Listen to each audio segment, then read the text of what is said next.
Hello mga ka-guys, good morning. Good morning. Andito ako sa terrace namin guys, nakaupo. Tapos na ako nagkape at saka nagre-repack ako ngayon ng mga tuyo. Kalahati na po ang naripack ko nitong solid na tuyo.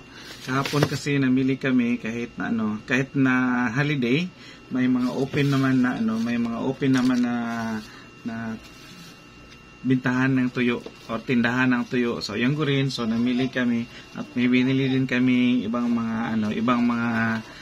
mga grocery, kunting grocery lang guys. And talagang sadya ko doon is itong tuyo. May naripak na ako guys, ayan. May naripak na ako kasi isa itong mga tuyo na to. Kasi zero na talaga at saka hindi pwedeng ipagwalang bahala ni Kuya AJ itong mga tuyong ito dahil ito is isa sa mga nagpapasigla at saka isa sa mga kaligayahan or happiness ng ating mga customers, lalong-lalo na dito sa amin guys. Siguro may mga ibang area na hindi masyadong tuyo, hindi masyadong mabenta ang tuyo, pero dito kasi sa amin iwan pati ako guys, mahilig talaga ako sa tuyo. Pati si Mami Iya mahilig din sa tuyo. So meron akong dito, mga nabiling ilan lang. Ito is dilis ito guys. Dilis, ito is lupoy. At saka itong isa is goodbye head. Goodbye head yan. At saka itong isa kunting salmonite. Sarap si salmonite guys. At saka ito is haul. Kahapon ko lang din nalaman na may isang bayud ba yun? Bayud. May tawag pala ito doon sa isang tindahan na nabilhan ko. Bayud ang tawag. Sabi ko yung bayud? Haul din pala daw yan guys, kaya lang maliliit. So ito is ang muro-muro na pakas. Kung hindi nyo alam yung muro-muro, yan yung kasi tawag sa muro-muro ni.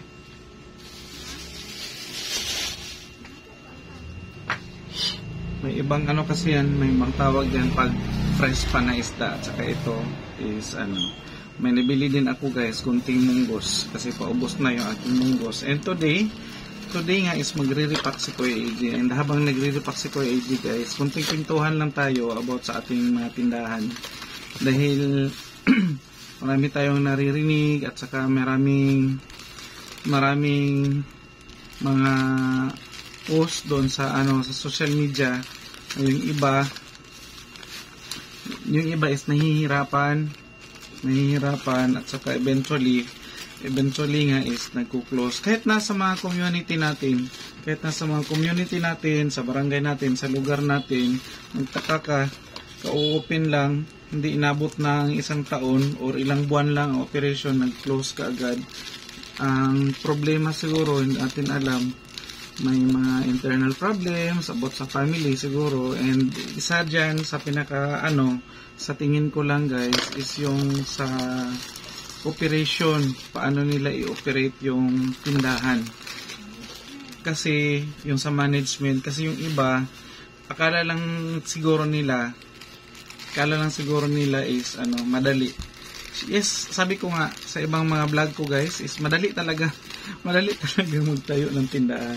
Ang hirap doon guys kung paano mo siya i-sustain, kasi kailangan mong gumising ng maaga, kailangan mong matulog ng late, at saka lalong-lalo na guys pag nagre-rent ka ng pwesto, yun ang pinakamahirap. Pag mag-rent ka ng pwesto, ako ramdam namin yan ngayon dahil yung isang namin guys, yung isang business namin, tubigan, hindi pwedeng dito ko ilagay sa sa bahay namin.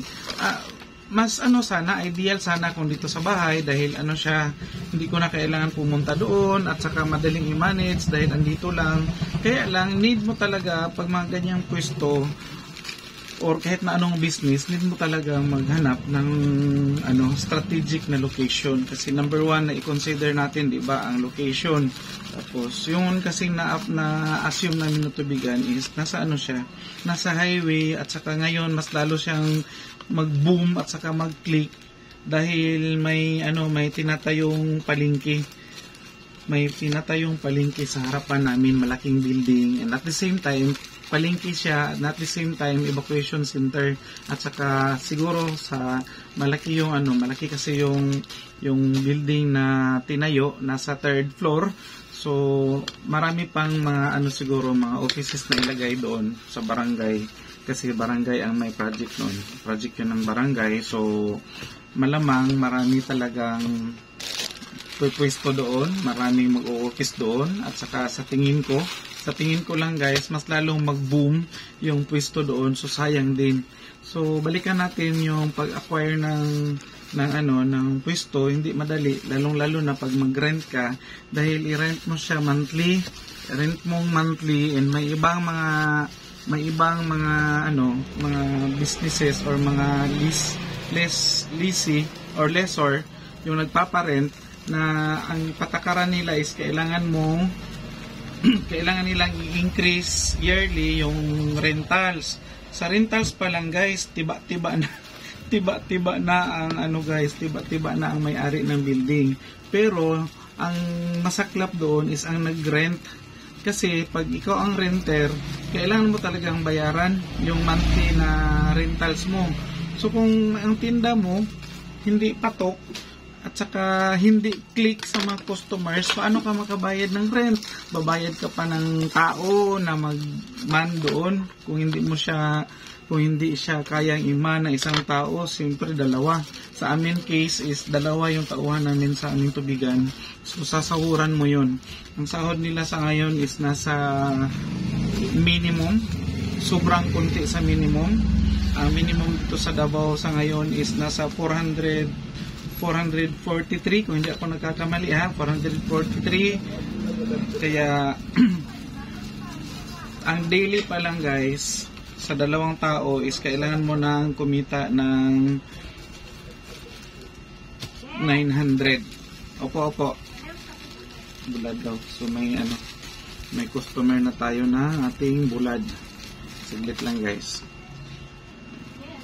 So yun nga guys, sa rentals pa lang at saka sa sahod mo sa tauhan is need mo nang kumita.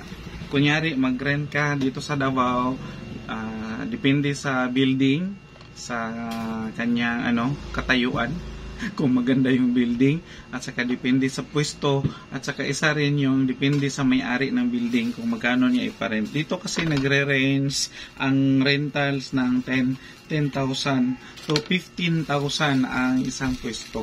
So maswerte na yan sa amin. Nag-umpisa kami dyan sa amin ng 8,500. So ngayon nagiging nagiging 9,000 na dahil may 8,000, 8,500. So ngayon 9,000 na yung rentals namin monthly.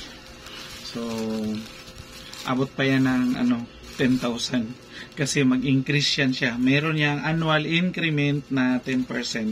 So mag-increase talaga yan. Depende na yan sa guys, sa may-ari ng building kung i-implement niya yung rentals na increment na na 10%. So, need mo talaga mag-income. So, kung ang benta mo, o yung paninda mo is hindi mabenta, eventually mag-close ka talaga.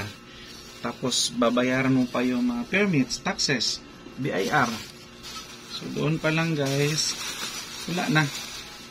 So, huwag kang magtaka, bakit may mga businesses na ka-open pa lang, nagko-close na kaagad. So, maswerte tayo na nasa bahay lang. Maswerte tayo na hindi tayo nagre-rent, yung nasa bahay lang yung mga businesses.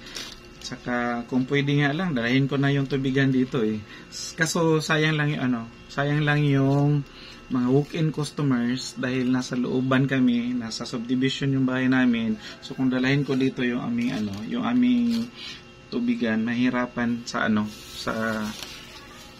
kasi minsan mas marami ding nag-walk-in, sayang din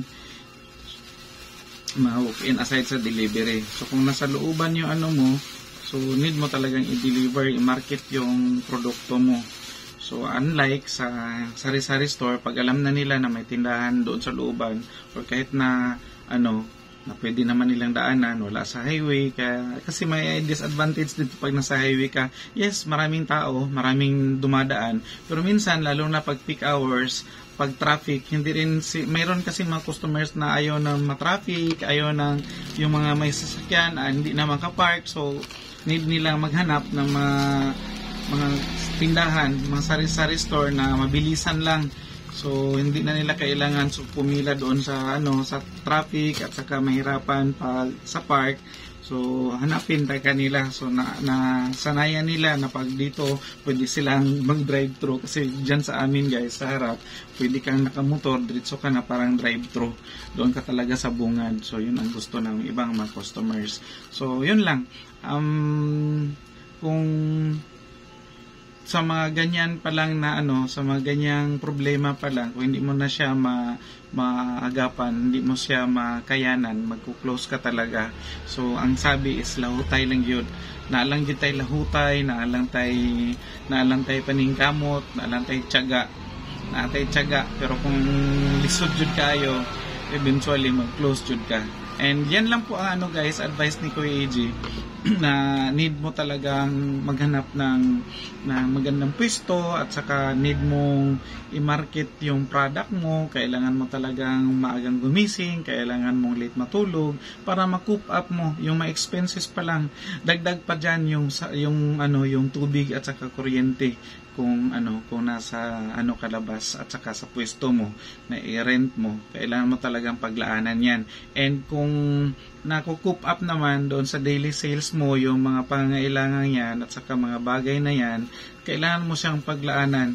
I-separate mo na yung pangbayad mo sa kuryente, i-separate mo na dito pa may isa pa akong tuyo. Marami pa actually guys, pero sarap kasing magkwento. I-separate mo na yung bayarin mo sa tubig, separate mo na yung bayarin mo sa wifi, sa internet kung meron kang internet connection, at saka yung iba mo pang bayarin dahil meron ka pang babayarang mga panel trucks kung naka term ka kay PMFTC, kay GTI, at saka kung ano-ano yung mga consignment na mga items sa tindahan mo. Kailangan mo siyang paglaanan dahil hindi pwedeng isahang lang, hugutin mo doon diretso sa benta mo for that day. Kasi minsan guys, minin man natin at sa hindi, sabay-sabay yung mga delivery. Sabay-sabay ang mga delivery, iba pa yung mga consignment, iba pa yung mga COD. At saka meron pa tayong mga budol na mga online orders tulad ni Shopee, tulad ni Lazada, tulad ng iba't iba pang mga online items na ino-order natin. Yun ang number 1 na makapagpabudol sa atin. Ayan po, so itutuloy ko ang pagre-repack pero hindi ko na kayo isasama dahil mahaba na po yung yoyo ni Kuya AJ, and bye bye muna for now.